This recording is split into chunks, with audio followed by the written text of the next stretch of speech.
Mesdames et messieurs. Mesdames et messieurs. Le petit Claddle Non a mais été résolu. il est cassé cet outil. Bravo. Pourquoi il y a toujours les mêmes clips en boucle? Bravo. Incroyable. C'est quoi ce délire? J'ai l'impression qu'il y a eu que des clips 106 déjà.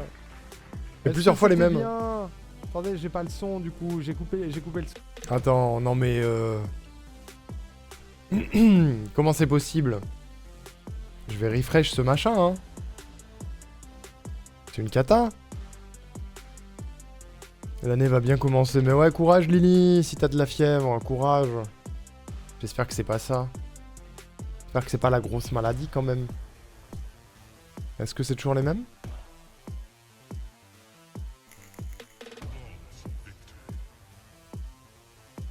Ça marche plus du tout? Ah. Ah grougrou. J'ai rien pu faire, rien du tout. C'est toujours les mêmes, malgré tout. Celui-là, on le voit souvent aussi. Je vais bouder dans un coin.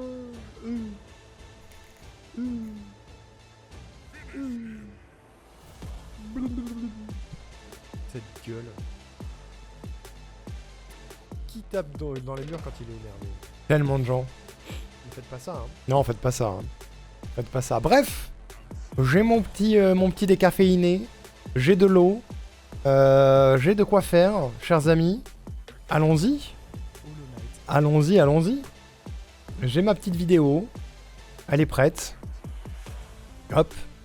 J'espère que vous êtes ready pour un petit peu de lore en cette fin d'année 2025. C'est parti. Hop. On y est. Il a 2 coiffeurs, il est paré. J'ai 2 coiffeurs. J'en ai 1000. On est paré. On est prêt. Et normalement, à la fin de cette vidéo, on sera en 2026. Une année qui s'annonce exceptionnelle. On espère. C'est parti. Hollow Knight est le jeu vidéo indépendant Vous me dites qui pour m'a le son plus marqué ces dernières années. Je l'ai speedrun, je l'ai fait à 112% et récolté tous les succès. Et j'étais tellement fasciné par cet univers Il est que plus j'ai fort même que moi. fini par raconter l'histoire du jeu avec un documentaire d'1 heure sur ma chaîne YouTube. Qui était vachement bien, qu'on a react il y a une semaine et demie. Des bisous Lily. Éteins-toi bien. Si jamais tu insomnises, n'hésite pas à revenir nous faire un coucou. Mais repose-toi, repose-toi.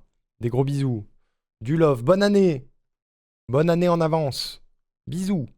Mais en voulant me concentrer uniquement sur l'intrigue principale du jeu, j'ai forcément dû mettre de côté un nombre titanesque d'informations qu'on avait pu récolter lors de nos recherches. Faits rigolos, théories, easter eggs, secrets, Trop bien. même scandales. On va donc évoquer Scandale. Oh, mais c'est un iceberg en fait. Laetitia, on vient de lancer la vidéo. On vient de lancer à l'instant. Tu n'as rien raté. Enfin, tu as raté Cyberpunk, mais c'est pas grave. Tu n'as pas raté le react. tous les derniers secrets d'Hollow Knight sous la forme d'un iceberg, en commençant par des faits rigolos et sympathiques, et plus on ira profond, plus on abordera des thèmes dérangeants, intrigants, voire même dans les eaux les plus profondes, terrifiants. Ah, j'adore. J'aime bien le format iceberg. Je sais pas ce que vous en pensez, vous. Moi, j'aime bien le format iceberg. C'est toujours intéressant. Enfin, si c'est bien fait.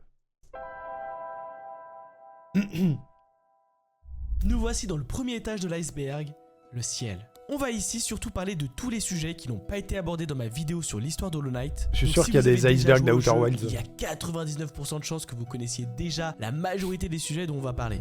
Non, parce que j'ai rien suivi. Et désolé pour le freeze frame. Pas besoin de skip cette partie. On va aussi aborder des informations qui ne sont pas directement liées au jeu. Accessible dès que vous rentrez dans les routes oubliées, le Bébou. père des larves va vous demander de retrouver ses enfants éparpillés à travers le Il est royaume. vraiment trop À mignon. chaque fois que vous libérez une larve de son bocal de verre et que vous retournez le voir, il va vous donner une récompense qui passe de simple géo à de charmes très puissants. Une fois que vous aurez récolté ces 46 enfants, il les mangera. Non pas pour les digérer évidemment, mais pour que son propre corps leur serve de cocon. La dernière J'ai pas vu ça, moi. Putain. Mais comment ça? Mais comment ça, Arnaud Ricou? À quel moment? Et pourtant, je les ai tous trouvés, hein. Comment ça, il les mange? Quoi? enfants, il les mangera. Non pas pour les digérer évidemment, mais pour que son propre corps leur serve de cocon. La dernière récompense que l'on obtient est le charme larve-mouche élégie, après avoir tué leur père en lui transperçant le ventre, suggérant qu'elle pourrait bien devenir des semblables aux gruseurs. Ah ouais? Vous saviez ça? Probablement. Je suis probablement le seul au monde à pas avoir tilté ce machin. Mais je l'ai bien eu la récompense. Tu fais la même chose que lui, mais t'as pas la même expérience. Oui, c'est ça. Mais non, mais en fait, c'est... J'ai tracé. Je vais le redire, c'est ce que j'ai dit la dernière fois qu'on a fait un react sur Hollow Knight. J'ai tracé Hollow Knight parce que je voulais l'avoir fini avant la sortie de Silksong et je voulais l'avoir fait quand même. Mais du coup, je l'ai fait, j'ai profité, j'ai fait beaucoup d'heures. On est à 109%, je crois. Et mais en fait, j'ai loupé énormément d'éléments de lore. Je me suis pas suffisamment baladé, j'ai pas suffisamment parlé au PNJ, etc. Donc je découvre énormément de trucs dans ces reacts. Tu refais le jeu là maintenant en prenant bien ton temps. Bah, il y a des trucs qu'on va apprendre en faisant la triple attaque de toute façon. En faisant le Steel Soul, il y a forcément des trucs qu'on va apprendre. Le Colisée des Fous, situé au sommet des frontières du royaume, est une arène de combat. La première fois qu'on y rentre, on est accueilli par Nigo, un ancien combattant enchaîné au plafond. Il nous invite à participer au premier défi, l'épreuve du guerrier. On y trouve un tas de nouveaux ennemis qui arrivent par vagues. Une fois terminé, on peut participer à l'épreuve du conquérant. Enfin, le premier, ça va. Des fous. Le dernier ennemi qu'on y affronte est le dompteur des dieux, un boss qui déclare forfait si on tue son compagnon. Anciennement dirigé par le Seigneur Fou, dont on peut d'ailleurs voir le cadavre trônant au milieu du public, l'endroit offrait aux participants la possibilité d'être élevés au titre de champion du Colisée et ainsi s'élever au-dessus des autres insectes. Pour proposer des combats dignes de ce nom, le Colisée élève des créatures dans le but unique de nous proposer le plus grand défi possible. Pourquoi ils ont pas enlevé le cadavre? Des baldures endurcis, des moustiques cuirassés, des combattants hobble ou encore des loups-dolls de la mort. Malgré le fait que tous ceux qui se trouvent dans le Colisée public comme ennemis soient contaminés par l'infection, leur principale préoccupation reste le combat. La foule applaudit et les guerriers qui se trouvent dans la zone de repos restent passifs. On peut même Mais qu'est-ce qui explique ça d'ailleurs? Qu'est-ce qui explique qu'ils sont contaminés mais ils continuent à vivre leur rôle, c'est-à-dire de gladiateurs globalement. Qu'est-ce qui explique ça? Et pourquoi ils ont laissé le cadavre du gars sur son trône? Passion reste le combat. La foule applaudit et les guerriers qui se trouvent dans la zone de repos restent passifs. On peut même en retrouver certains prenant un bain chaud. Ça, je me souviens de l'avoir fait. Saloubra est une marchande basée au-dessus du village déserté dans les routes oubliées. Elle est trop mimes. Des charmes et des emplacements de charme. J'ai tout acheté chez elle. Uniquement après avoir débloqué la cape d'aile de papillon, elle nous abreuve de connaissances sur les charmes. Une fois qu'on remplit notre inventaire de 40 charmes différents, elle nous vendra sa bénédiction. Un objet qui aura pour effet de restaurer notre réservoir d'âme lorsqu'on s'assoit sur un banc. Ça, je l'ai récupéré. Et elle aime aussi beaucoup le chevalier. Ça, je l'ai récupéré et j'ai même eu le bisou en question. J'ai eu ce bisou. J'ai connu Saloubra. Peut-être que un truc que j'ai pas lu beaucoup, c'est ce qu'elle nous dit sur les charmes par contre. Probablement qu'il y a beaucoup d'infos sur les charmes que j'ai loupées. Mergreuse est l'un des premiers boss que vous allez devoir affronter dans le jeu. C'est en la battant que vous pourrez accéder au village déserté et ainsi rencontrer Sly et Saloubra. Je m'en rappelle. Elle se réveillera dès qu'on la frappe et commencera à nous attaquer. Une fois battue, les grilles de l'arène ne se lèvent pas directement car son ventre va exploser pour faire apparaître 7 à 8 grouseurs. Dégueu. Jonah nous apprend qu'elle est ovovipare, c'est-à-dire qu'elle garde ses œufs à l'intérieur de son corps jusqu'à ce qu'ils éclosent comme certains poissons, serpents ou amphibiens. Ou comme le papa des larves finalement. Et c'est dégueu. C'est dégueu comme truc. Et du coup, ça veut dire que ils naissent forcément en tuant la maman ou pas? Dans la vraie vie. L'écran de chargement de la Switch est différent de celui des autres plateformes. Sur PC, PS5 ou Xbox One, on aperçoit les abysses en arrière-plan. Mais sur Switch, c'est la zone sans de vie qu'on peut voir. Pourquoi? Qu'est-ce qui explique ça? Quelqu'un a des réponses? La prêtresse Gigi est un personnage caché dans une grotte à l'extrémité de Durstmouse. Pour le rencontrer, il faudra trouver une clé simple et ouvrir la porte qui cache son entrée. Son personnage n'a qu'une fonction, ramener votre ombre, peu importe où elle se situe, en échange d'un œuf rance. Elle nous dit être endormie depuis très longtemps, bien avant que l'infection s'abatte sur le royaume. Elle est donc l'un des insectes les plus vieux d'Alonest. Elle aurait acquis ses pouvoirs grâce à ses maîtres qui sont très certainement liés au vide vu ce qu'elle peut faire. Ouais, parce que du coup, elle peut ramener ton âme qui est le morceau de vide. Il laisse beaucoup d'interrogations en suspens. Ouais, il répond pas aux... Enfin, après, il donne des faits. J'ai l'impression qu'il donne des faits, mais il donne pas forcément de pistes de réflexion sur les trucs en question. Genre, là, on aurait pu se dire, bah, ok, pourquoi ce personnage est lié au vide? Qu'est-ce qui peut... est-ce qu'on a moyen de trouver son origine quelque part dans le jeu? J'imagine que non, du coup. Et il y a un monde aussi où il survole un peu les sujets bah, du ciel, parce que c'est des trucs connus, ou c'est des personnages qu'on a tous croisés, ou machin. Là, typiquement, la banquière, je l'ai croisée. Elle m'a volé ma thune, et je l'ai plus jamais retrouvée. Donc bon, c'est des trucs que je connais, mais où je ne gagne pas d'informations supplémentaires. Il y a pas mal d'animaux dont la génitrice-géniteur qui porte les bébés servent de première nourriture. C'est horrible. Bah. Millibelle, la banquière, se trouve juste à côté de la station de la reine. Elle nous propose de stocker nos géos dans son coffre-fort, qui est en réalité sa carapace. Elle nous dit pouvoir stocker jusqu'à 4500 géos, mais dès qu'on y aura posé au moins 2550 géos, elle s'enfuira avec notre argent. On la retrouvera plus tard dans les sources chaudes de la Maison du Plaisir. Une zone cachée débloquable avec une clé simple dans la Cité des Larmes. Gênée de nous revoir, elle nous dit que notre argent n'existe plus et qu'il a été dilapidé en frais bancaires. Mais en la frappant, on va pouvoir tout récupérer et même plus. Son nom sera alors changé de Millibelle la banquière en Millibelle la voleuse. Bien fait pour toi. Chez, en même temps, les banques. Voilà. Je suis jamais allé à cet endroit.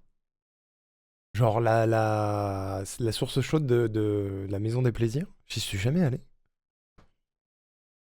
En vrai, c'est probable, hein, parce que je sais que la Maison des Plaisirs et tout, j'y suis allé, enfin la tour du Love, machin.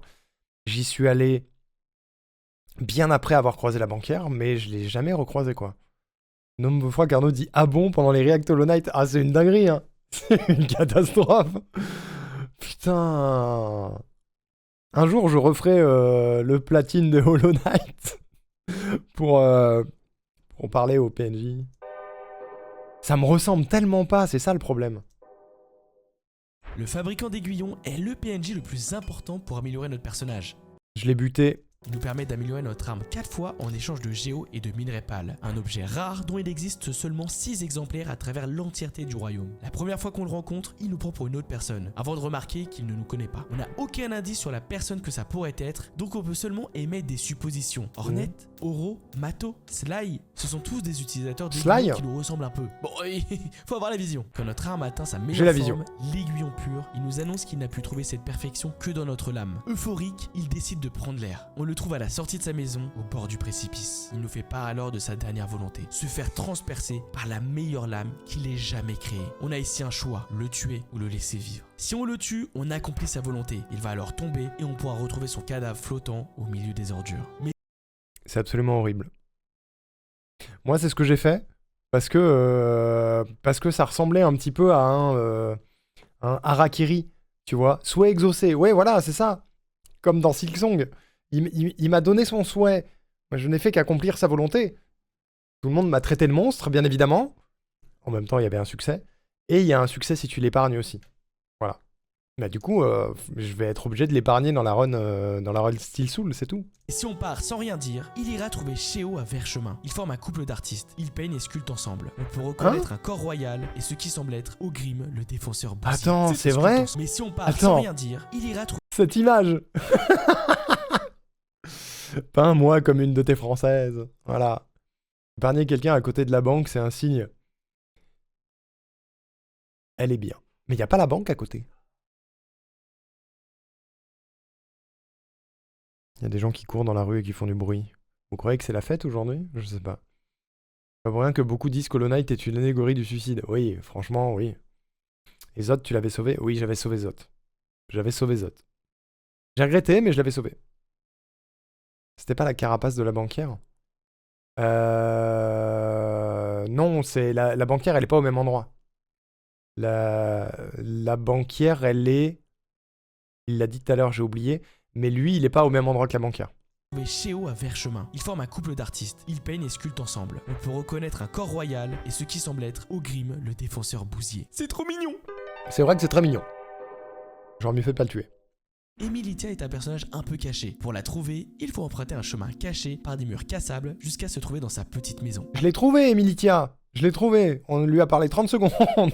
Après s'être fait exclure de la haute société d'Alonest, elle s'est retrouvée ici. Et le fait de ne pas avoir été infectée lui donne une très haute estime d'elle-même. C'est une grosse Elle bourge. n'hésite pas à se moquer de nous et nous rabaisser par rapport à notre petite taille. C'est d'ailleurs grâce à cet orgueil et cette volonté de vivre plus longtemps que les autres insectes qu'elle n'a pas succombé à l'infection.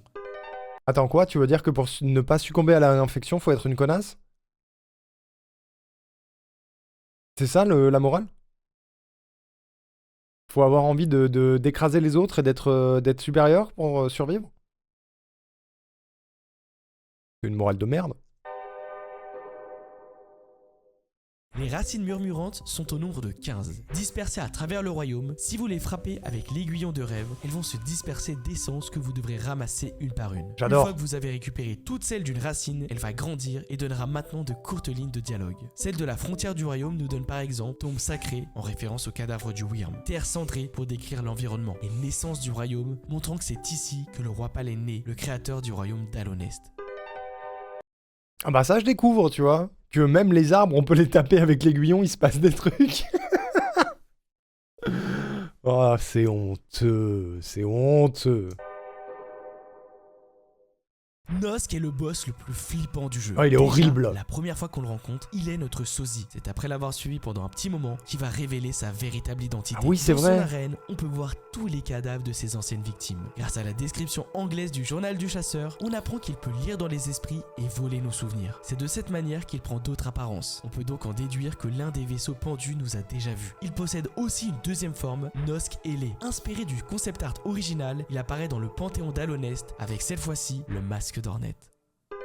Et bah ça, je l'ai jamais vu. Parce que je suis pas allé jusqu'à Nosk dans le Panthéon. Son cri, oh, il est horrible. Nosk, je crois que c'est le premier boss qui m'a fait... qui m'a mis vraiment en difficulté. Et c'est vrai que j'avais oublié qu'à la base, il a ta forme. Mais du coup, ça veut dire qu'on n'est pas le premier vaisseau. C'est ça, il aurait pu s'attarder là-dessus, mais est-ce que ça veut dire qu'on n'est pas le premier vaisseau à tenter le coup? Est-ce qu'il y a d'autres vaisseaux qui sont venus avant et qui sont morts contre Nosk ou un truc comme ça? Ou alors c'est juste...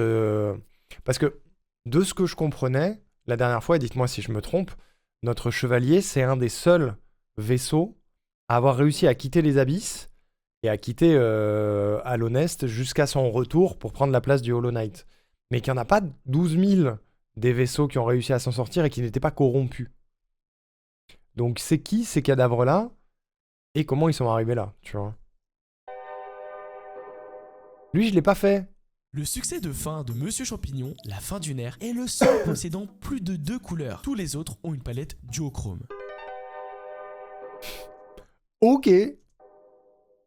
Le prophète de Mousse se trouve à l'intérieur des jardins de la reine, dans la chapelle Moussue. Il y mène un culte envers Radiance avec quelques fidèles. Étrange quand la majorité des Moussus vénèrent Oun, l'être supérieur responsable de toute la vie présente à Verchemin. Qui est première trop fois qu'on mignon. le rencontre, ils sont encore conscients. Mais une fois qu'un rêveur a été tué ou que les ailes de monarque ont été récupérées, ils finissent tous par mourir, succombant à l'infection. Bien fait pour eux!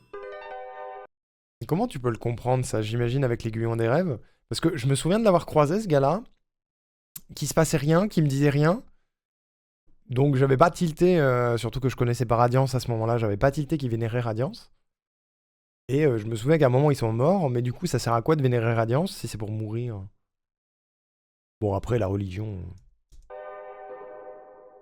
Silksong ne sortira Le jamais? dernier DLC de Hollow Knight étant sorti le 23 août 2018 C'est-à-dire? et le premier trailer de sa suite Hollow Knight Silksong le 14 février 2019, ça fait presque 7 ans que les développeurs du jeu, la Team Cherry, n'ont rien sorti. Dans ce prochain jeu, on y incarnera Hornet. Le fait de pouvoir la jouer était déjà teasé depuis le 19 décembre 2014, soit près de 2 ans et demi avant la sortie de Hollow Knight. Après le trailer de 2019, plus aucune information pendant 3 ans. Puis le 12 juin 2022, pendant la conférence de jeux vidéo de Microsoft, le Xbox Showcase, un nouveau trailer a été révélé. Mais ce n'est pas tout. Xbox annonce que tous les jeux présentés durant cet événement seront jouables dans les 12 prochains mois. Il confirme même un tweet qui leur demande pour Silksong spécialement. Et on connaît la suite, toujours rien. Le 10 mai 2023, Matthew Griffin, la personne qui gère le marketing pour la Team Cherry, fait un tweet. Salut les gars, juste une petite mise à jour concernant Silksong. Nous avions prévu une sortie pendant le premier semestre 2023, mais le développement se poursuit. Nous sommes ravis de l'évolution du jeu. Il a pris une ampleur considérable C'est et vrai. nous voulons donc prendre le temps de le rendre aussi bon que possible. Et ils ont bien fait. Voilà. A posteriori, t'as regardé les trailers de Silksong après avoir fini Silksong? Non. C'est vrai. C'est vrai que j'aurais pu. Ah, tu me donnes envie, Siminette.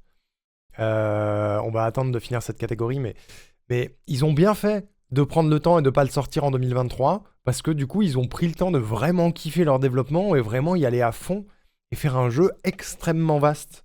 Donc c'est trop bien d'avoir fait ça. Attendez-vous à plus de détails de notre part une fois que nous serons plus proches de la sortie. Après ce tweet, tout le monde s'est extasié et a pensé à une sortie durant le semestre 2023. Mais évidemment, toujours rien. Bah oui, mais parce que les gens ont l'impression que les jeux, ça se fait comme ça. C'est pas parce qu'il y a un tweet en 2023 que le jeu va sortir dans l'année. Ça marche pas comme ça, les jeux vidéo, les amis. C'est enfin le 2 avril 2025 qu'on a du nouveau. Le jeu fait une apparition de 6 secondes dans le Nintendo Direct dédié à la Switch 2, avec une date de sortie C'est vrai. affichée pour 2025. Je me souviens. Xbox confirme aussi un peu plus tard que le jeu sortira Day One sur le Game Pass. Et même le copyright de la page Steam est actualisé en mettant 2025. On rappelle que c'est quand même le jeu le plus wishlist de l'histoire de Steam. Mais au fil des années, la communauté a développé un scepticisme quant à la sortie du jeu, avec le chevalier ou Hornet déguisé en clown et une attente de chaque événement pouvant annoncer la sortie du jeu. Alors oui. est-ce qu'il va sortir un jour ? On espère tous. Mais oui, mais en même temps, c'est comment dire, c'est les gens qui ont créé cette hype tout seuls. Hein. Les devs, ils ont annoncé qu'ils bossaient sur un prochain jeu. Ils ont pas annoncé de date de sortie finale. Et quand ils ont, comment dire, quand ils ont dit, plus d'infos, un de ces quatre, le jeu est toujours en développement. Ils ont pas dit, on sort dans 2 mois, tu vois. Donc, ça m'a toujours fait rire. J'en ai déjà parlé à l'époque où Silksong allait sortir, mais ça m'a toujours fait rire cette espèce de running gag qui était la sortie de Silksong, justement, comme disait Axelis, parce que les gens ont commencé à être un peu critiques envers les devs, en mode It is, ça sortira jamais, plus personne bosse dessus, blablabla. Alors que les devs, de leur côté, ils étaient en mode on bosse sur notre jeu, foutez-nous la paix, tu sais. Et du coup, il y a une espèce de cynisme autour de Silksong qui est apparu. Et il y avait d'un côté la surhype déjà de Silksong bien avant sa sortie, et le cynisme qui allait avec, qui était en fait full gratuit, parce que le jeu a mis 7 ans à sortir, ok. Mais à l'échelle d'un AAA, de beaucoup de AAA, c'est pas énorme. Alors oui, c'est un jeu indé, mais l'équipe est petite. Et ils ont pris vraiment tout leur temps, et ils ont bien fait. Mais du coup, ce lore autour de Silksong, je l'ai toujours trouvé un peu une balle dans le pied, tu vois. Que pas les devs se tiraient une balle dans le pied, mais que la commu s'auto-tirait une balle dans le pied. Je sais pas pourquoi. Et je pense qu'il a été apprécié, hein, parce que je sais qu'il a cassé Steam, parce que le jour de la sortie, on a voulu le récupérer et c'était impossible. Il a complètement cassé Steam. Et que tout le monde l'a joué à sa sortie. Et il était vraiment bien. Je sais pas à quel point la surhype a cassé le truc, parce que pour moi, je vais pas dire elle est justifiée, parce que les surhypes sont jamais justifiées, mais que le jeu est vraiment très très cool, quoi. Voilà. On comprend des trucs a posteriori, rien que sur le trailer. Ça finit le jeu, je te conseille de le regarder, c'est rapide. Ok, on va regarder alors. On va regarder. La hype, c'est ultra dangereux et vicieux. Oui, mais c'est il y a certains studios qui créent des surhype autour de leur jeu en teasant énormément, en montrant beaucoup d'images, en mode ça va être une dinguerie et tout à boubou. C'était pas le cas pour Silksong. En tout cas, j'ai pas l'impression. Et que c'est la commu toute seule qui a créé cette surhype. Je déteste quand ils donnent une date et que la sortie est prévue dans 1 an ou que c'est repoussé. Le fait que le jeu soit sorti genre 15 jours après l'annonce, je trouve ça parfait. 15 jours, c'est court. Mais ouais, une annonce genre quelques mois avant la sortie, c'est pas mal. En fait, c'est faites des annonces de date à partir du moment où vous êtes sûr de pouvoir le sortir à la date. Parce que aujourd'hui, je trouve que ça sent pas bon un jeu où t'as la date de sortie 1 an auparavant. La date précise, je veux dire. Parce qu'il y en a qui disent premier trimestre 2026, deuxième semestre 2026, un truc comme ça, c'est vague, tu vois.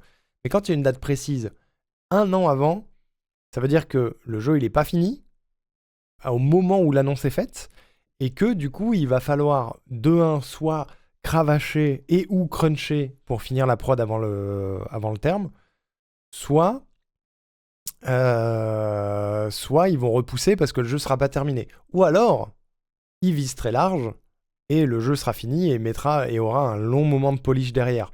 C'est quand même relativement rare, hein, ce genre de cas, j'ai l'impression. Donc ouais, je suis d'accord avec Siminette. Comment dire, teaser une date précise très longtemps en avance, c'est pas très bon, je trouve. Trailer de Silksong, juste pour voir. Au secours. Silksong trailer. C'est vrai que maintenant que j'ai fini le jeu, release trailer, non. Il y a 6 ans. Announcement trailer. Pour voir si y a des trucs qui ont disparu ou qui étaient déjà là il y a 6 ans. C'est pas le cas pour TOTK, ils ont annoncé la sortie 1 an avant et ils ont fignolé pendant 1 an. Venant de Nintendo, ça ne m'étonne pas, ouais. C'est-à-dire donner une date, mais faire en sorte que le jeu soit terminé à la sortie, vraiment terminé. C'est plus un truc Nintendo. Bien que ça dépend des jeux, hein. Je ne compte pas les Pokémon dans le tas. Mais en général, les licences phares de Nintendo, je suis pas certain qu'il y ait les célèbres patchs Day One pour corriger les bugs de la sortie, quoi.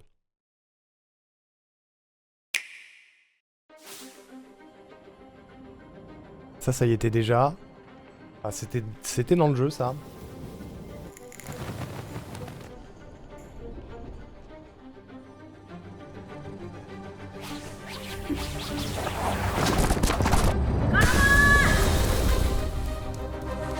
Putain, la cinématique d'intro était la même il y a 6 ans.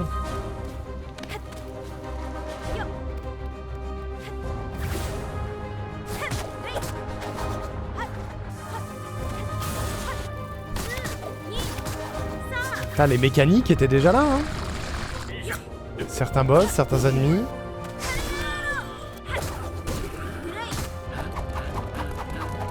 Certaines zones. Trobio était déjà là.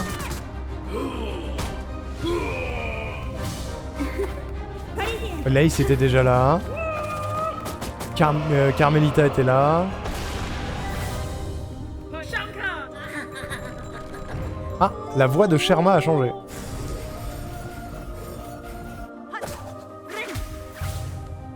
Attends. On se soignait déjà 3 par 3 ? Oui. Ah lui on l'a plus jamais vu, lui. La vendeuse est pas la même. Alors lui, il est pas dans le jeu. Je me souviens pas de lui. Et cette zone non plus, d'ailleurs. Et la vendeuse qui a tout à gauche, c'est pas la même non plus. Coucou Toto, t'es en avance, je crois. Mais bonne année.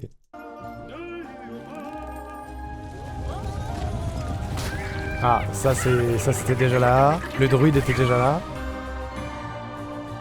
Les souhaits étaient déjà là.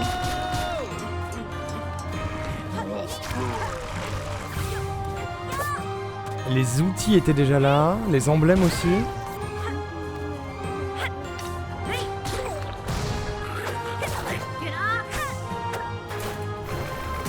Ça, il y avait beaucoup de trucs déjà, hein. Ah, ça a changé. Les statues derrière, elles ressemblent plus à ça à la fin. À la réunion, il est eu le 1h. Ah, il est déjà en 2026. Et bah, bonne année, Toto. Bonne année. Le panneau est pas au même endroit. Il y a plein de petits détails qui ont changé, mais le core gameplay était déjà là. Il y a beaucoup de FX qui ont changé. Toto est dans le futur! C'est vrai, Toto est dans le futur! Trademark of Nintendo. Ça a changé, ça, par contre. Et voilà, incroyable. Incroyable, il y avait déjà beaucoup de trucs. C'est vrai que j'avais pas regardé le trailer depuis qu'on a fini le jeu, maintenant que je le connais très bien. C'est vrai qu'il y a beaucoup de zones, d'ennemis, de PNJ, de mouvements, de mécaniques de gameplay qui étaient déjà là il y a 6 ans. Je pense que ils ont juste vastifié le monde et créé énormément de quêtes. Mais ils ont pris le temps de tout peaufiner et de tout équilibrer, je pense. Surtout. Il y a 2 zones qu'on n'a pas eu. DLC. Possible. Possible DLC, oui. Je sais qu'il y a déjà des DLC de prévus, donc c'est pas impossible. Allez, on reprend. Ce trailer avait 6 ans. Zelda est la femme de Cornifère le cartographe. Contrairement à son mari, elle reste à Dirtmouth et elle nous vend des objets relatifs à l'exploration. Le charme pour se repérer, la plume pour améliorer les cartes ou encore un tas de marqueurs pour marquer les lieux importants. Ancienne combattante, elle a décidé de ranger son aiguillon pour profiter d'une vie calme avec son amoureux. Elle sera par ailleurs très heureuse lorsqu'après avoir acheté toutes les cartes de Cornifère, il rentrera pour se reposer. Cependant, en regardant ses pensées avec l'aiguillon des rêves, on apprend qu'elle aimerait bien se dégourdir un peu les jambes. C'est d'ailleurs confirmé par William Pellen qui sur un post Reddit dit « Iselda commence à se sentir un peu agitée. Nous pourrions bientôt la voir quitter sa boutique pour se dégourdir un peu les jambes. » Alors on peut très probablement espérer un retour dans Silksong. Non. Trop tard, du coup. À moins que Iselda DLC. Iselda DLC, peut-être. Moi, elle me fait penser un peu à Chakra, Iselda. Je sais pas si vous voyez. Elle me fait un petit peu penser à Chakra, qu'il y a dans Silksong, du coup, mais c'est pas la même. Pipouf va bien. Comment va Pipouf? C'est qui Pipouf? Aiguillon des rêves, on apprend qu'elle aimerait bien se dégourdir un peu agitée. Nous pourrions bientôt la voir quitter The Legend of Iselda, ouais. Alors on peut ce serait drôle. très probablement espérer un retour dans Silksong. Zot la merde. Oui, on va enfin parler de Zot. Je l'avais volontairement éclipsé dans la vidéo sur l'histoire du jeu parce qu'il sert à rien. Chaque Boum! interaction qu'on a avec lui est terriblement ennuyante. Venu à Alonès pour tenir une promesse de gloire, il ne peut malheureusement pas se battre convenablement avec son aiguillon en bois de coquillage. On le rencontre la première fois dans les hauteurs de Verchemin où il sera retenu par une mouche vengeresse royale. Si on le laisse ici sans rien faire, il mourra et on trouvera son crâne vide. Mais si on décide de le sauver... OMG le crâne vide! Merci Ulrich! Merci beaucoup pour le resub. C'est Ulrich, chers amis! Le célèbre, le dantesque Ulrich! Merci pour le 13e mois. Écoutez-moi ça, mesdames et messieurs. C'est ce qu'on a fait tout à l'heure. C'est mérité. Il existe une multitude d'univers. C'est un peu fort. Certains d'entre eux sont très peuplés et très lumineux grâce à quelques élus. C'est le cas de l'univers d'Arnoriku. Dans cet univers, existe un être fugace, mais néanmoins indispensable à sa cosmogonie. Il est fugace. On le connaît grâce à sa culture légendaire. Gagnant incontestable d'une pléiade de quiz et grand vainqueur de 2025. On le connaît grâce à sa rivalité intense avec l'ex-champion Hiro Akimatsu. On le connaît aussi, et surtout, grâce à son inénarrable gentillesse. Des caisses. Mais ce n'est pas tout, et bien loin de là. Dans la constellation des mondes qui s'entrecroisent au sein de cet univers, il est devenu l'un des piliers. Fan incontesté et incontestable de Letty-Chaise, C'est vrai. capable de se farcir des reacts de 8 heures sur des vidéos de lore, incollable sur la psyché humaine et sur ses implications au sein des communautés, pour la coquette somme de seulement 60 balles la séance. Cet être lumineux se prénomine Ulrich, dresseur de Pokémon, maître de la Keyblade, héros des mondes virtuels. Il est un phare dans l'obscurité et permet l'équilibre dans cet univers tarpin-fucké. Merci Ulrich. Et bonne chance. Je pense, honnêtement, que c'est un des jingles où on en fait le plus des tonnes. Je crois. Me semble-t-il. Voilà. Merci beaucoup Ulrich pour le resub. En parlant de vidéos de lore, on est encore au début. Je remets un peu en avance. Il ne peut malheureusement pas se battre Merci, Toto. convenablement avec son aiguillon en bois de coquillage. On le rencontre la première fois dans les hauteurs de Verchemin où il sera retenu par une mouche vengeresse royale. Si on le laisse ici sans rien faire, il mourra et on trouvera son crâne vide. Mais si on décide de le sauver, il nous reproche de s'être dressé entre lui et sa proie. On le retrouve ensuite à Dirtmouth, puis dans la Cité des Larmes où il semble nous avoir complètement oubliés. Quel connard! Quel connard! On lui sauve la vie je sais pas combien de fois et il nous méprise de ouf. Juste à l'heure. Parfait. Parfait, Ulrich. Des gigacaisses, oui, c'est ça. Bah ouais, mais en même temps, Zot, si t'étais agréable, on t'aimerait bien, t'es mignon. Mais non, retrouve ensuite saucissonné dans les toiles d'araignée du nid profond. Encore une fois, on a le choix entre le laisser mourir ou le sauver. Si on part sans rien faire, il restera indéfiniment ici. Mais si on l'aide, il nous le reprochera encore une fois. Et il va Connard. prétendre qu'on aurait pu le tuer. Après l'avoir sauvé 2 fois, il se fait capturer et emmener de force au Colisée des Fous. Il sera désigné comme boss final de la première épreuve. Cependant, il ne peut pas nous infliger des dégâts. Il est bien trop faible. Il retourne ensuite à Durstmouse pour compter ses faux exploits et ses 57 préceptes à Bretta. Elle finit alors par tomber amoureuse de lui et s'imagine une version idéalisée de Zot. Zot, le prince gris. Celui-ci peut alors être combattu dans le sous-sol de sa maison où il sera qualifié de terrifiant, beau, puissant, magnifique, passionné et tout un tas d'autres adjectifs qui s'ajoutent à chaque victoire du joueur. Mais c'est sa copine qui l'imagine ou c'est lui qui s'imagine comme ça? Moi, j'ai toujours pensé que c'était la version que Zot imagine de lui-même. En fait. Il est insupportable, je l'adore. Il est indispensable. Voilà. Cette animation d'attaque trop mignonne. Mais oui, il a pas de bras. Tu connais pas 34 personnes qui voudraient bien suivre Arnaud Ricou? On n'est pas loin du karaoké. Arrêtez! Arrêtez! J'ai jamais passé le Panthéon 3 à cause de lui. Pareil. Je suis bloqué au Panthéon 3. En général, c'est parce que je meurs sur Zot ou que Zot me met trop mal pour la fin. Mais ouais, j'ai pas passé le Panthéon 3 en grande partie à cause de lui. Lorsque toutes les stations du royaume sont trouvées, le dernier coléoptère nous propose d'aller dans son nid. À l'intérieur, on peut trouver un œuf fraîchement éclos. Le nom de celui-ci, qui pensait être le dernier représentant de son espèce, va alors changer de nom en vieux coléoptère. J'ai pas compris. Avant, il s'appelait Coléoptère. Il s'appelait Dernier Coléoptère. Ah oui! J'ai compris! J'ai compris. En fait, je pensais que l'œuf, c'était le sien, moi. Que c'était lui, qu'il était le dernier coléoptère, et que du coup, il était né de cet œuf. Mais en fait, non, ça veut dire qu'il y a un autre coléoptère qui est né, et du coup, il peut plus s'appeler dernier coléoptère parce qu'il y en a au moins un autre, c'est ça? C'est ça, j'ai compris?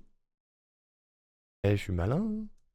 Tizo est un guerrier que l'on rencontre à Durstmouse avec une histoire tragique. Après avoir trouvé les capes d'ailes de papillon, il nous fait part de sa volonté de se rendre au Colisée des Fous et de pourquoi pas nous y combattre. Après l'avoir croisé dans la station des Routes Oubliées, puis sur la rive du lac Bleu, il arrivera finalement à sa destination. Si on lui parle, il se vante de son talent et de son arme mortelle. Mais après avoir réussi une épreuve, on peut y retrouver son cadavre gisant au milieu des frontières du royaume. Jeté là comme tous les autres combattants qui perdent la vie au Colisée. Dans le Panthéon d'Alonest, juste avant d'aller affronter Molech Mossad, Tiso fait mine de nous attaquer avant de se faire écraser. On peut donc spéculer que c'est aussi ça qui a causé sa mort, la même créature étant présente dans l'épreuve des fous.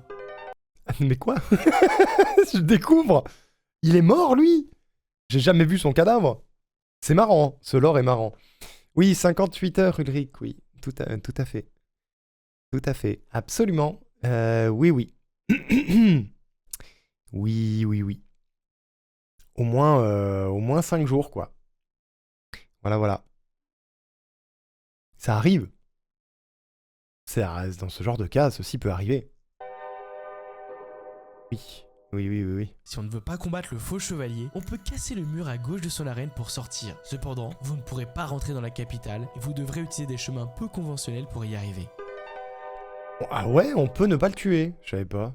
Vu sa popularité, Hollow Knight est maintenant référencé un peu partout. Avant de passer au prochain étage de l'iceberg, on va faire une petite liste de toutes les collaborations ou références. Déjà, pour les jeux vidéo, dans Dead Cells depuis 2021, on peut voir un tableau à l'effigie du chevalier, Cool. trouver le banc de Durstmouse, porter la tenue du vaisseau, et même utiliser l'aiguillon pur qui, contrairement à la majorité des autres armes du jeu, permet de taper en haut et en bas, donc de pogo. Dans Travis Strike marrant. Again No More Heroes, le héros peut porter un t-shirt référençant Hollow Knight. Dans Bug Fable, un des personnages fait référence à Millibelle lorsqu'après avoir déposé notre argent, il se demande si la banquière ne pourrait pas s'enfuir avec jusqu'à des sources chaudes. Et on peut aussi y trouver un aiguillon coincé entre deux rochers. Dans Haiku the Robot, on peut trouver le chevalier dans une pièce cachée et 2 phrases faisant référence au jeu. Et attends, cette image est Haiku the Robot, on peut trouver terrifiante. J'ai pas envie de croiser cet être planqué derrière un fourré dans une forêt. J'ai pas envie. Au secours.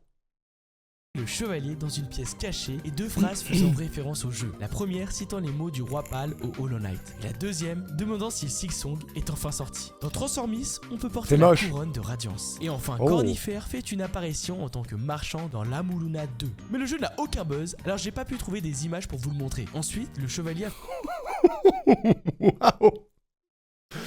La vache. C'est violent.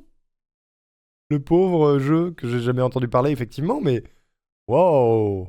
fait des apparitions dans quelques endroits. Dans le jeu de cartes The Binding of Isaac, For Soul Requiem, dans le dessin animé The Old House, on peut y apercevoir une Ah oui. peluche du chevalier pendant le générique, Mignon. et un jeu nommé Hollow Knight sur l'ordinateur de Luz, la personnage principale. Et enfin, dans la bande dessinée Monica's Gang, où le chevalier se bat aux côtés de Seiya, Shovel Knight ou même Obi-Wan Kenobi. Ok. On arrive maintenant à la surface de l'iceberg. On va alors parler de personnages cachés, événements secrets, et Ah. toutes les choses qu'on voit pas forcément dans une partie banale. Alors, spoiler, je sais pas combien il y a de trucs, mais je pense qu'on peut faire une moyenne de un bon 80% de ce qu'on va voir là, j'ai pas vu, c'est sûr. Après avoir battu le faux chevalier, si on attend un petit peu dans son arène, on peut voir le bout de sa massue se décrocher et fuir. C'est Ça, je l'ai impossible vu, de je le crois. tuer, mais si on le frappe avec l'aiguillon des rêves, on peut lire dans ses pensées, avec écrit « Enfin libre ». Ça, je crois que je l'ai fait. Ça me parle. Après avoir battu le protecteur Bousier et obtenu l'aiguillon des rêves, on peut revenir dans son arène, briser le sol et le trouver en train de dormir pour affronter le protecteur blanc. Mais si au lieu de l'affronter, on attend dans la salle, on entend murmurer ça. Ça nous montre la relation spéciale qu'il entretenait avec Isma, une autre membre des 5 chevaliers d'Alonest. Les aides qui se tenaient aux côtés du roi en Ça tant que pécho. grand protecteur du royaume. Le protecteur Bousier, il pécho Isma. Isma qu'on ne rencontre jamais parce qu'elle est décédée. Hein. On trouve la larme d'Isma qui permet de nager dans l'acide, si je dis pas de bêtises. Mais, mais on ne côtoie jamais Isma. Voilà. Ça, je l'ai pas trouvé, ça. Sur ces entrefaits, je vais aller faire le premier dodo de l'année. Eh ben, bon premier dodo, Toto. Merci d'être passé faire un coucou. Bonne année à toi. Après avoir arpenté le royaume et rempli les 146 entrées nécessaires pour obtenir le succès chasseur habile, vous allez pouvoir retourner voir le chasseur pour qu'il Oh, spoiler, ça je l'ai pas fait du coup. J'ai pas fait le chasseur dans Hollow Knight. On l'a fait dans Silksong, mais pas dans Hollow Knight. puisse observer ce que vous avez fait. Il propose alors de recevoir une récompense et...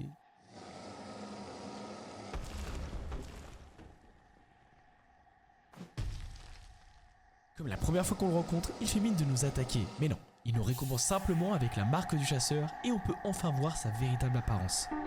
Et il est flippant un peu. Il doit pas passer partout. Dans Alonest. Il a une grosse tête. Moi je pensais qu'il était caché dans un buisson en fait. Le Fluke Hermite est un personnage caché en haut à droite de la fosse des ordures. Elle Je n'est l'ai pas vu, lui. infectée et ramasse les déchets qu'elle considère comme un trésor. Elle est d'ailleurs gênée que la chercheuse des dieux soit là et l'empêche de fouiner dans la crasse. Après que l'on ait tué Flukermam, elle va se considérer comme la nouvelle mère des Fluke, signifiant donc que tous ces horribles monstres sont gérés par une seule créature.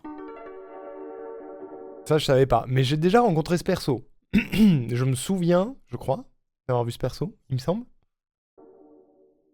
Dans le village des Mantes, on peut remarquer un peu partout ces morceaux de tissu qui pendent au plafond. C'est après avoir battu les dames Mantes que l'on peut accéder à une salle où l'on voit les Mantes en train de dormir à l'intérieur. Oh, c'est des nids de mantes, je savais pas. La reine Pour le moment, des j'ai rien vu. Vespa est trouvée après avoir affronté le chevalier de la ruche aux frontières J'en ai du vu qu'un, royaume moi. et récupéré le charme sang de Deux. ruche qui redonne la dernière vie perdue simplement en attendant. On la rencontre sous la forme d'esprit, mais son véritable corps est celui qu'on observe en arrière-plan. Selon elle, il ne faut pas lutter contre l'infection car cela irait contre la nature et il faut savoir accepter sa fin. Pas vu. Voilà, je le savais pas. Je le savais pas. Du coup, les gens de la ruche sont pour Radiance, plus ou moins. La Redespale est un ennemi bien caché. On la trouve derrière le Colisée après un mur cassable. Ancienne championne oubliée, à force d'être seule, elle est devenue complètement folle. Ça, je sans l'ai fait. même avoir été infectée. On peut le deviner au fait qu'il n'y ait pas d'effet orange lorsqu'elle meurt. Ajoutée avec le DLC du Panthéon, elle sert à récupérer une nouvelle clé simple pour ouvrir le cercueil de la chercheuse des dieux. Ça, je l'ai fait. J'ai pas eu le choix pour aller au Panthéon de toute façon, mais je l'ai fait. Vu, j'ai utilisé l'aiguillon et hop, disparu. Tu parles de la championne là ou de l'abeille? La guêpe? C'est des abeilles ou des guêpes? Je sais jamais. Hollow Knight possède 3 modes de jeu. Le classique, auquel tout le monde a joué, âme d'acier, débloqué après avoir fini le jeu Soon.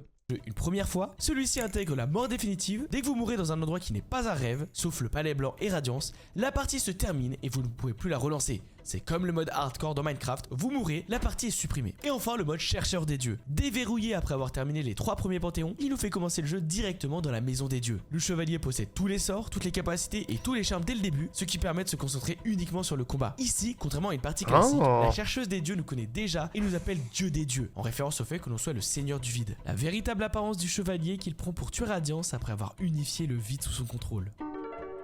Attends, mais ça, c'est la fin du Panthéon 5, ça. C'est la forme que tu prends quand tu bats Radiance véritable à la fin du Panthéon 5. Du coup, c'est bizarre que ce mode de jeu se déverrouille après le Panthéon 3. Parce que tu n'as pas forcément fait ça, tu n'es pas forcément le dieu des dieux, justement. Ou c'est moi qui me plante. Fantôme au-dessus de la cape. Ah oui, d'accord. Mais oui. C'est moi qui me plante ou pas? Du coup, ça veut dire que moi, j'ai accès à ce mode... Ah non, bah non, j'ai pas fini le Panthéon 3. Non, c'est normal.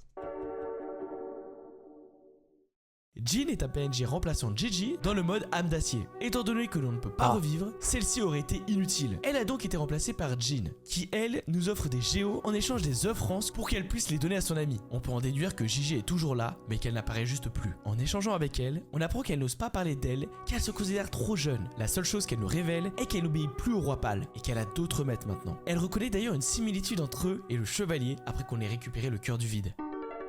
Oh, intéressant. Bon, du coup, elle, j'ai pas pu la croiser parce qu'on n'a pas fait d'âme d'acier.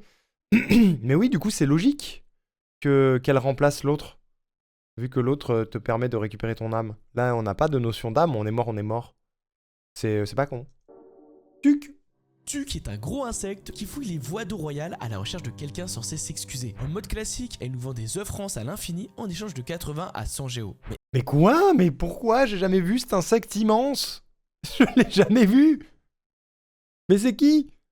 Évidemment, en mode dame d'acier où Jean les échange de 290 à 450 géos, on aurait pu avoir de l'argent à l'infini. On retrouve donc Tuc morte, terrassée par l'infection. Ok.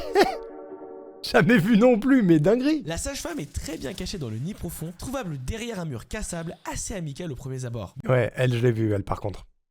J'ai fait le jeu 4 fois, mais c'est une dinguerie. C'est fou.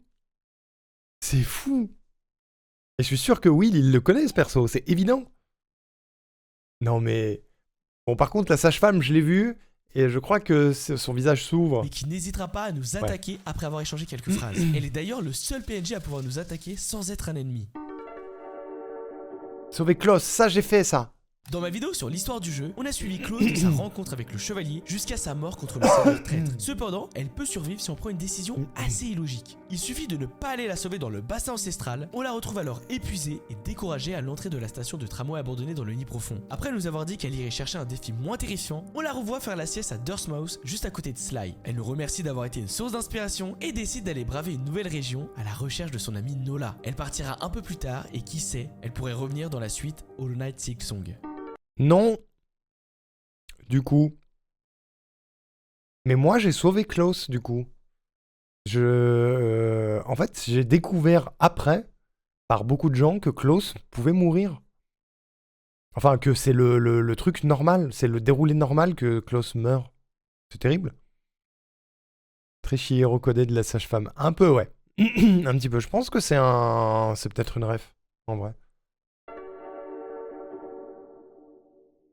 L'héritier de Grimm est un chasseur offert par Grimm qui attaque nos ennemis à vue. Mais si on l'équipe et qu'on va voir Milibel la banquière, il va se mettre à l'attaquer, nous spoilant un peu de ce qu'elle va faire de notre argent. C'est rigolo ça. Oh bonjour Soso, comment ça va? Je vais casser le mood un instant. Ah bon? Juste pour vous dire que je vous aime fort, vous êtes toujours aussi heureux. Je suis toujours aussi heureuse de vous connaître.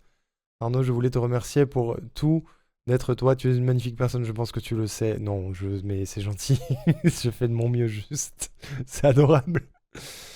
C'est aussi, t'es un grand coup de cœur avec Will. Je suis toujours autant heureuse d'avoir cette chance. Je dirai à Will, quand je le croiserai. Merci beaucoup, Soso, c'est trop mimes. C'est vraiment drôle et talentueux sur plein de points, c'est gentil.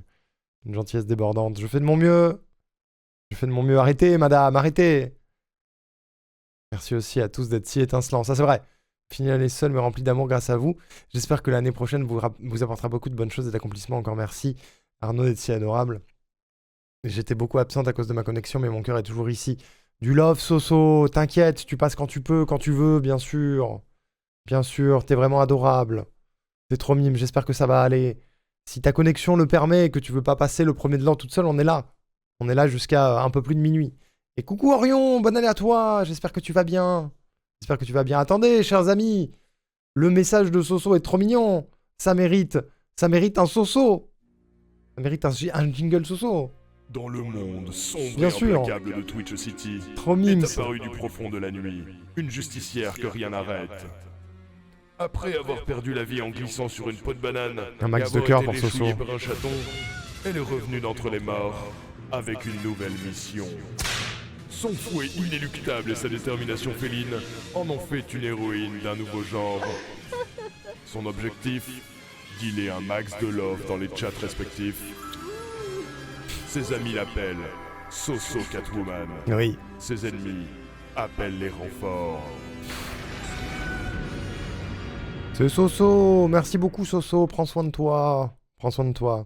Et oui Orion, ça va très très bien. Écoute, on est toujours en train de fêter ma 5e année sur Twitch. Voilà. Ça fait 20 jours, enfin ça va faire 20 jours. On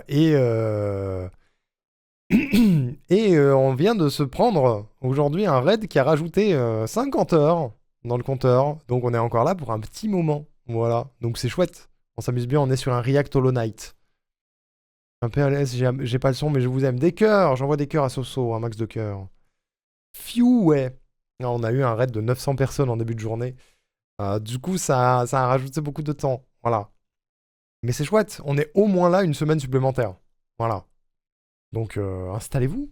Très cher Orion. Allons-y. Willow est un grand insecte trouvable dans la station de la reine. J'ai Inspiré trouvé. Du charançon girafe, il a trouvé un champignon poussant uniquement dans cette zone. Il reste donc ici pour grignoter. Seulement, si on utilise l'aiguillon des rêves sur lui, on remarque qu'il hésite à nous manger aussi, comme il l'a déjà fait avec le cadavre qu'on retrouve juste au-dessus de lui. On peut aussi remarquer qu'il est de la même espèce que les destriers de Grimm, suggérant peut-être un lien avec la troupe. Mais j'avais jamais vu qu'on pouvait monter au niveau de sa tête. J'ai toujours vu par en dessous, moi. Je le trouvais trop mignon. Et il voulait nous manger? Il voulait nous manger? Oh non.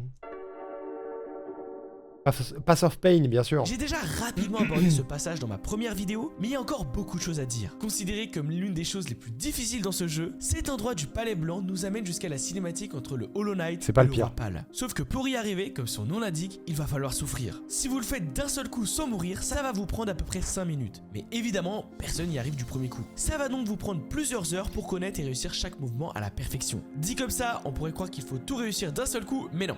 Il y a des checkpoints et si vous perdez une vie, le jeu vous ramène au dernier sol que vous avez touché. Il y a aussi quelques totems d'âme pour vous soigner, mais par contre si vous perdez entièrement votre vie, c'est oui. retour à la case départ. Heureusement, vous pouvez utiliser C'est ce que j'ai fait. sang de ruche pour J'ai avoir 100 de la rucher. vie à l'infini et donc ne jamais mourir. Enfin tout ça c'est si vous êtes un humain normal, parce qu'un niveau de speedrun ça ressemble à ça. Et dites-vous qu'on peut aller encore plus loin. Le joueur que je viens de vous montrer, Fiengshi, est 3ème mondial avec un temps de 1 minute et 56 secondes. Oh, Le wow. premier est à 1 minute 55 et le TAS, c'est-à-dire le meilleur temps possible réalisé par un robot, est à 1 minute 52. Il peut donc encore bien s'améliorer.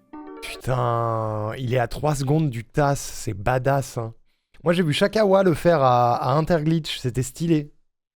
Je viens de finir la première fin de Silksong. Alors, comment tu trouves? Tu kiffes ou pas?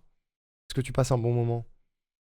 Moi, en plus, il faut que je relance le jeu, c'est ça? Quel dommage, Siminette, tu vas être obligé de jouer à Hollow Knight. Oh non. Oh non. Terrible. La fleur délicate, donnée par Zémer au repos éternel, on doit aller la poser sur la tombe de sa bien-aimée sans prendre un seul dégât. Ça, je l'ai ni fait. voyager en coléoptère. Une fois déposées, elles vont se multiplier pour qu'on puisse en donner à d'autres personnes. À la chercheuse des dieux, pour avoir à la fin accepté le vide. À l'ancien Durstmouse, qui sera très heureux que quelqu'un pense enfin à lui. Et à Oro, qui après avoir fait mine de ne pas aimer le cadeau, va la mettre dans un vase. On peut aussi en proposer à 2 personnages qui la refusent. La Dame Blanche, disant qu'elle ne peut pas accepter en raison de sa puissance, et Emilitia, qui préfère celle qu'elle possède déjà. Quelle connasse cette Emilitia. Mais je savais pas ça. Oh, mais non. Mais non. J'ai fait la quête. J'ai vu les fleurs pousser. Mais je me suis barré avant de les ramasser. Voilà ce qui s'est passé. C'est scandaleux. J'ai trouvé ça fou, ça me donne envie de continuer, ça peut pas se finir comme ça. C'est sûr, c'est sûr, c'est sûr. La première fin, elle est terrible. Je dis rien. Je dis rien, Orion, je dis rien. Rien du tout. On peut personnaliser le thème du menu d'Hollow Knight et cela va changer le fond et la musique qu'on entend. Il en Ah existe ouais une dizaine disponibles, ils ont chacun leur particularité. Déjà, le classique avec un fond bleu et un effet sonore de vent. Il y a ensuite les thèmes de chaque extension. Rêve caché et ses sons chatoyants, la troupe de Grimm et les crépitements d'un feu, Sang de vie avec le même vent que le classique et Chercheur de Dieu avec son effet brillant. Puis on a le thème infecté, débloqué après avoir battu le Hollow Knight qui nous fait entendre les battements de son cœur. Le thème du vide, obtenu après avoir battu Radiance qui a la même ambiance que la zone des abysses. Le thème âme d'acier, après avoir fait n'importe quelle fin dans ce mode de jeu qui a le même effet sonore que Rêve caché, mais avec quelques bruits finaux. Je l'ai pas encore. Le thème Cœur du vide, sorti en même temps que la mise à jour d'équilibrage et de correction de bugs, dans lequel on entend un léger vent. Et enfin un dernier thème avec Zot qui chante sur le son d'une fontaine, mais on en reparlera un peu plus tard. Il existe aussi... C'est trop bien ça. C'est trop bien. C'est trop bien. T'as fait le Zot. Le Zot? J'ai fait le Zot. C'est-à-dire, Siminette. Et deux autres thèmes qui n'ont pas été ajoutés dans la mise à jour Chercheur des dieux, mais qui ont été trouvés dans les fichiers du jeu. Oh. Les escargots. Les escargots sont un peuple de chamans ayant un lien très fort avec l'âme. C'est eux qui vont nous permettre d'avoir la majorité de nos sorts. Esprit vengeur, spectre hurleur, âme d'ombre et ténèbres descendantes. Putain, je viens de faire un AVC. Il y en a dans Silksong des chamans, on est d'accord? L'endroit dans le Panthéon pour avoir le thème de Zot. Je l'ai trouvé, mais je l'ai pas fait. Je l'ai trouvé en off même, je crois. Mais oui, mais c'est la même race que les 3 chamans de Silksong. Je viens de tilter ça. Incroyable. Le seul que l'on rencontre vivant est celui de la butte ancestrale dans les routes oubliées. Un s'est fait cristalliser, un autre est probablement mort puis s'est fait envahir par la végétation et le dernier a été un sujet de test dans le sanctuaire de l'âme. Mais je les ai pas vus. J'en ai vu aucun. J'ai dû passer à côté, hein. On peut aussi trouver ce qui semble être la tombe d'un escargot défunt caché au fin fond du repos éternel. Je me rends fou. Broom est un membre un peu particulier de la troupe de Grimm. Il utilise une sorte de verre pour jouer de l'accordéon et nous encourage à aider le maître de la troupe. Cependant, après notre première victoire contre Grimm, il va partir au village lointain dans le nid profond. En allant parler avec lui, il nous raconte qu'il désapprouve les actions de son maître. Le rituel étant sans fin et répétitif, il veut y mettre fin. On peut alors le retrouver dans les falaises hurlantes, à l'endroit où on a invoqué la troupe pour qu'on brise la lanterne ensemble. Une fois fait, le chef de Grimm disparaît et on retrouve un nouvel insecte à Durstmouse, Nîmes. Amnésique, il ne se souvient de rien et ne sait même pas pourquoi il est là. En l'observant un peu, non, on on l'a se pas rend fait. très vite compte qu'il s'agit de Broom. Il a changé de vêtements, retiré son masque, mais il possède toujours le même insecte en guise d'accordéon. Il est trop mignon sans son masque. Et non, je dis on l'a fait, on l'a pas fait du tout. Attendez, je vais crever. On l'a pas fait du tout parce que si tu le fais, tu ne fais pas le combat contre Grimm. Ça fait dépop la troupe et tu fais pas le combat contre Grimm, donc je l'ai pas fait. Mais ça fait partie des succès, je crois. Il y a un succès qui consiste à ne pas taper Grimm, mais désinvoquer la troupe. Je crois. Sa petite moustache, mais ouais! Il est trop mignon! Regarde-moi ce visage, t'as envie de lui faire des petits câlinous. Et oui, les petits manipulateurs baveux, ouais, les chamans, les petits manipulateurs baveux. Il a changé de vêtements, retiré son masque, mais il possède toujours le même insecte en guise d'accordéon. C'est pas ses narines, je sais pas. Mais c'est mignon d'imaginer une moustache. C'est d'ailleurs Salubra qui nous invite à tester différents mélanges. Et ça ne se limite pas à mettre longue lame et entaille rapide pour taper plus vite et plus loin. Non, certains charmes ont des synergies particulières. Il y a plusieurs exemples parlants. Le nid de Fluke avec écu du défenseur. On voit non plus une horde, mais une immense Fluke qui inflige des dégâts d'impact et explose avec un nuage toxique. Je découvre. C'est dégueu, par contre, c'est dégueu. Ventre rutilant avec encore une fois écu du défenseur qui va créer des petits mois volants qui vont se lancer et exploser sur les ennemis. Et enfin Forme Doune qui combiné avec Champisport et ou Carapace de Baldur change ma forme quand je me soigne. Quoi? Forme Doune qui combiné avec Champisport et ou Carapace de Baldur change ma...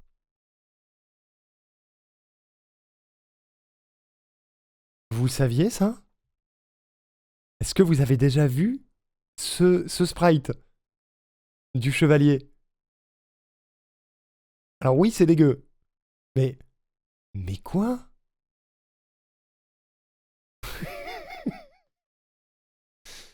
Hein? Moi, dans mon bled qui regarde la vidéo, be like, mais oui! Il est vraiment en mode cocon. Il est en mode burrito. Ma forme quand je me soigne. Ok.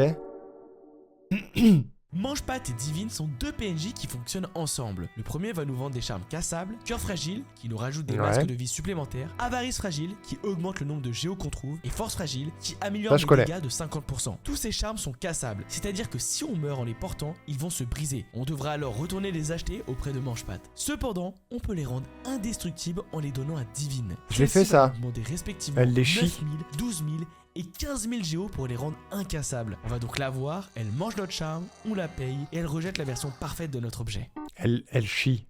Tu peux le dire, Josplay. Elle chie ton charme. Oh, joli émo, Tarka.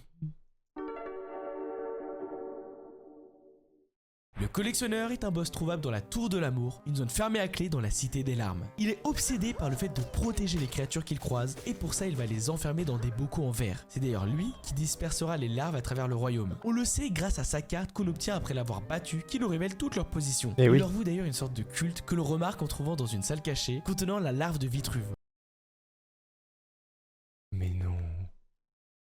La larve de Vitruve. Je n'ai jamais vu cette salle. Je n'ai jamais vu cette salle. Elle est... C'est drôle. C'est drôle. Mais du coup, c'est Colette qui me disait que le... Comment? Que le collectionneur, en fait, était gentil et qu'il faisait ça pour sauver les espèces, à la base. Bon, c'est pas très bien mis en place, comme moyen de sauver des gens que de les enfermer, mais je crois que c'est ça. C'est pour ça qu'il enferme toutes les larves, je pense, parce qu'il leur voue un culte. La larve de Vitruve, c'est drôle. En référence à l'homme de Vitruve, Léonard de Vinci. Il est fait de vide, sosie quasiment parfait de ce qui se trouve à l'intérieur des corps royaux. Créés par le roi Pâle, ils arrivent à maintenir leur forme grâce à l'armure qui les contient. On peut alors se dire que si le collectionneur arrive à maintenir sa forme, c'est grâce à sa folie obsessionnelle. C'est vrai qu'il est fait du vide, lui aussi. C'est bizarre, ces êtres faits du vide... j'ai un peu du mal à les relier entre eux. Et Hollow Knight a un seul bras.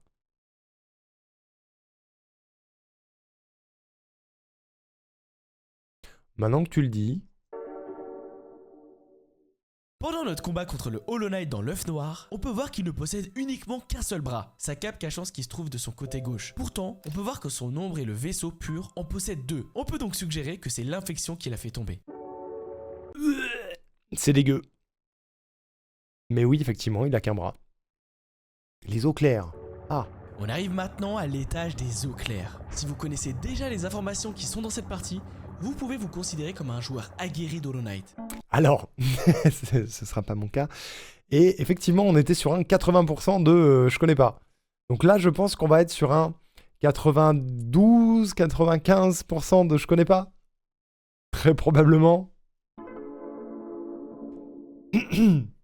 La parade est une mécanique assez peu connue dans Hollow Knight. Il s'agit de frapper un ennemi au moment exact où il nous attaque avec son aiguillon. Ça permet de ne pas prendre le coup, mettre des dégâts et avoir un court instant d'invincibilité. Quasiment tous les joueurs l'ont expérimenté, par exemple contre les mantes ou les adorateurs fouineurs, mais bien maîtrisé, ça permet de détruire des boss. C'est extrêmement fort, mais il faut s'entraîner des heures et des heures dur, à surtout. maîtriser sur chaque boss. Bon, je connaissais. Je m'en suis jamais servi parce que j'étais pas bon, mais je connaissais. Je connaissais. Certains ennemis ont comme dialogue seulement 3 points de suspension. On peut faire 2 catégories de ces ennemis, les végétaux et ceux qui sont proches des abysses. Le seul qui se différencie, c'est Nosk. Soit il n'est pas capable de penser, soit il essaie de lire dans l'esprit du chevalier qui est vide. Je savais pas. J'y arrive avec Hornet. Oui, moi aussi. Avec Hornet, j'y arrivais beaucoup plus. La parade, je l'ai utilisé beaucoup plus sur Silksong. Bah ça, je savais pas, tu vois. Dans le nid profond, il y a une zone appelée la tanière du tisserand. À l'intérieur, on peut trouver le charme chant du tisserand, faisant apparaître de petites araignées. Mais on voit surtout un tisserand en vie, montrant qu'il ne va pas tous succomber. Cependant, on ne peut ni le rattraper, ni lui parler, ni le tuer. Ça, je le savais. Je l'ai vu. Au début du combat contre Grimm, celui-ci s'incline devant le chevalier pour lui témoigner son respect. Il commence ensuite à nous attaquer. Mais si pendant qu'il fait sa révérence on l'attaque, il va s'énerver et commencer par son attaque poison globe, nous empêchant de lui faire des dégâts pendant une dizaine de secondes. Je savais pas, mais soyez polis. Voilà, c'est comme au judo. Quand je faisais du judo, on disait toujours qu'il faut d'abord saluer le tapis, le tatami en entrant, et après tu salues ton adversaire, et après tu commences. Tu es poli dans les arts martiaux. Voilà.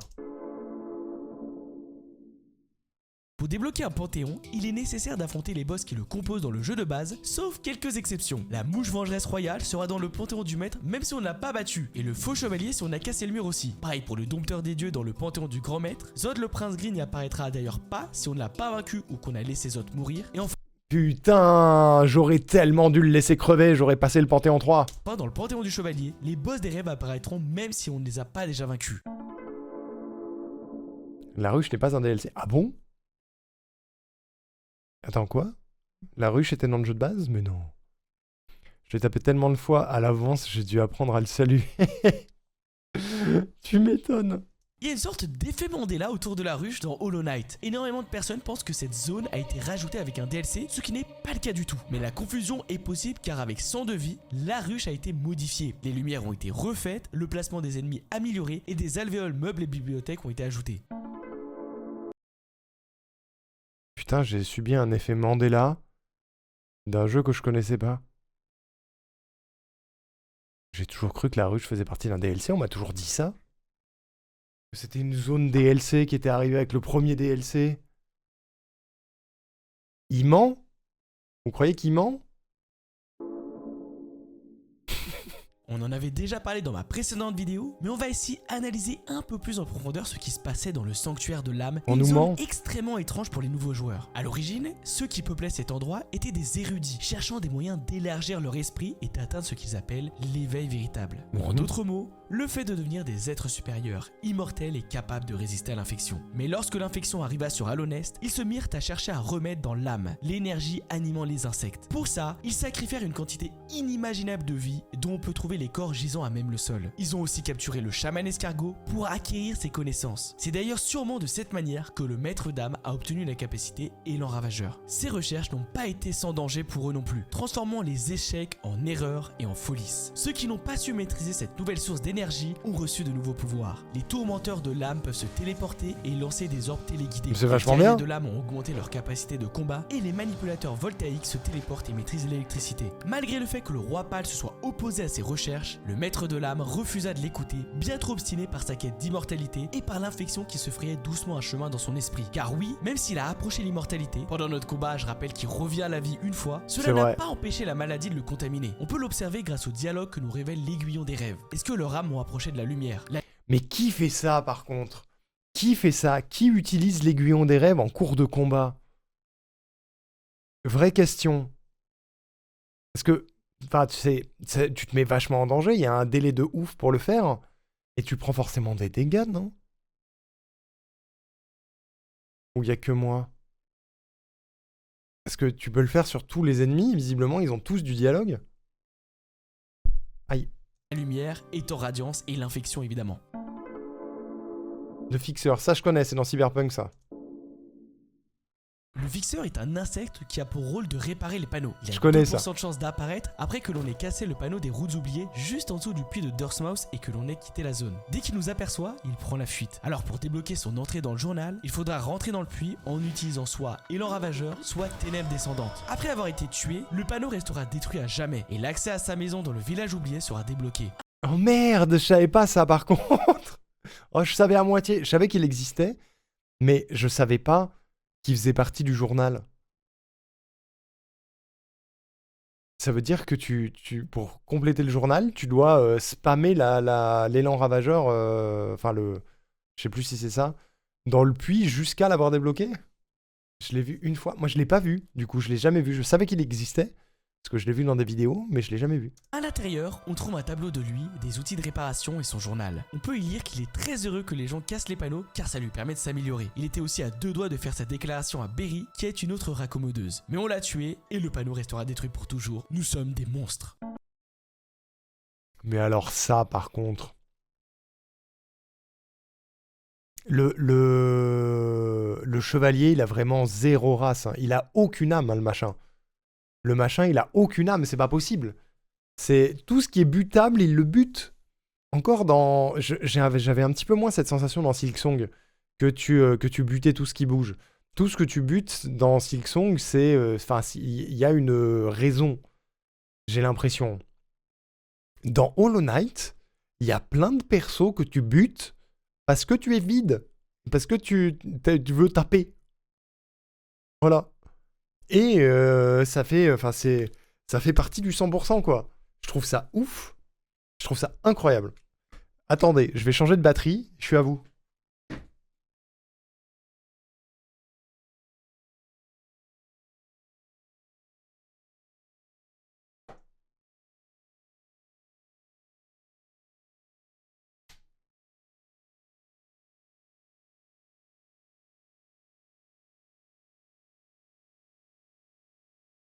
Wesh. Pour le bestiaire dans Silksong, tu tues des innocents, des PNJ inoffensifs. Oui, c'est vrai, il y en a quelques-uns. Mais il n'y en a pas beaucoup, en vrai. Bah, je trouve qu'il y en a moins que dans Hollow Knight, non? Mais oui, c'est vrai qu'il y en a certains qui sont passifs. Dans ma première run, je l'ai tué par accident. Quand j'ai lu son journal, j'étais trop mal. Oh non. Oh, le 2% de chance. Trop triste. Le pauvre. Bretta se lasse de Zot. Ah oui, ça, je connais. Après avoir battu Zot le prince gris une fois, Bretta, qui l'écoutait passionnément jusqu'ici, commencera à douter de ses paroles. Après l'avoir vaincu 3 fois, elle arrête de l'idéaliser et remarque qu'il est petit et vieux. Et après notre 4ème victoire, elle quitte Zot et Durstmouse par la même occasion. L'ancien nous dit qu'elle s'est dirigée vers les falaises hurlantes en esquissant seulement quelques mots d'adieu. On n'entend plus jamais parler d'elle après ça. Quoi? Pourquoi? Et c'est horrible. Ça veut dire qu'il faut s'acharner sur Zot. Faut vraiment kiffer, quoi. C'est-à-dire que tu vas spammer Zot jusqu'à ce que Bretta en ait marre et aille se buter aux falaises? C'est ça qui se passe? Mais pourquoi tout est si triste? Le chevalier, ce briseur de couple, mais oui! Donc, effectivement, j'imagine que le rêve, l'image de Zot qu'on voit dans le rêve, c'est dans la tête de Bretta et non pas dans la tête de Zot. Et du coup, quand tu prouves à Bretta que Zot est un peu une merde, elle se tire, c'est ça? C'est d'une tristesse. Pour financer le développement d'Hollow Knight, la Team Cherry a lancé un Kickstarter, c'est-à-dire un financement participatif. Du 19 novembre au 19 décembre 2014, on pouvait leur donner de l'argent afin qu'ils puissent faire le meilleur jeu possible. Il y avait alors 9 paliers d'objectifs et seulement 6 ont été atteints. Le premier à 35 000 $ était l'objectif de base. S'il ne récoltait pas ce montant, le projet n'aurait jamais vu le jour. Le second à 39 000 $ incluait la création du palais blanc et l'ajout de 2 boss. Putain, alors... C'est peu. 35 000 $ pour faire un jeu, c'est rien du tout. C'est vraiment rien du tout. Surtout que, il me semble que sur le jeu, ils étaient 3. Donc c'est 10 000 balles chacun. C'est même pas un an de salaire. Enfin, c'est même pas un an de SMIC. C'est pas énorme. Hein. Le Chevalier du Crépuscule et le Golem du Roi. Finalement, ils furent fusionnés pour créer les Corps Royaux. Le troisième à 44 000 $ était l'ajout de 4 quêtes. L'amélioration d'aiguillon par le forgeron et ce qui en suit, le phare dans les abysses où un boss était censé être présent, la ruche où ils ont bien ajouté un boss, et la quête des stations de coléoptères pour arriver jusqu'à leur nid. Le quatrième palier à 50 000 $ était le portage du jeu sur Wii U qui s'est transformé en portage sur Switch. Le cinquième à Sur Wii U. 56 000 $ et l'ajout d'un deuxième personnage jouable. Ça ne verra jamais le jour, mais ça s'est finalement transformé en Silksong, qui devrait arriver cette année, on espère. C'est toi, Josplay?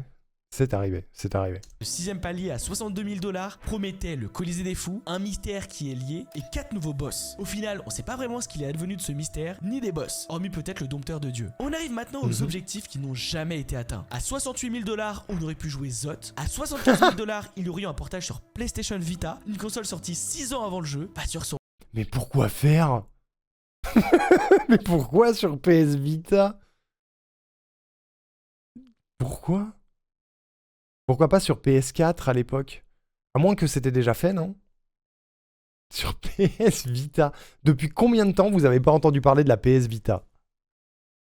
S'il vous plaît, depuis combien de temps? aurait un réel intérêt. Et enfin, le dernier objectif à 85 000 $ était une nouvelle extension appelée les Abysses comportant 4 nouveaux boss. Celle-ci nous aurait emmené dans le lac du vide pour explorer l'espace tordu à l'intérieur. Si cet objectif avait été atteint, d'autres auraient été révélés, mais malheureusement, on n'en saura jamais plus. En fonction du montant que vous donniez sur le Kickstarter, vous receviez une récompense. Évidemment, chaque palier s'additionne avec ceux d'en dessous. Si vous donniez 20 $, vous alliez aussi recevoir les avantages du 10 et 15 $. À 10 $, vous aviez simplement une copie numérique pour PC, Mac ou Linux. À 15 $, Ok. vous receviez la version numérique du manuel d'instruction. À 25 $, vous aviez une copie numérique de la carte d'Alonest et de la bande dessinée sur laquelle on reviendra bientôt. À 45 $, vous pouviez tester la bêta du jeu. À 75 $ donnés, vous aviez 3 exemplaires du jeu et une plaque avec votre nom, plus un message dans le sanctuaire des croyants. Ça aussi, on en reviendra plus tard.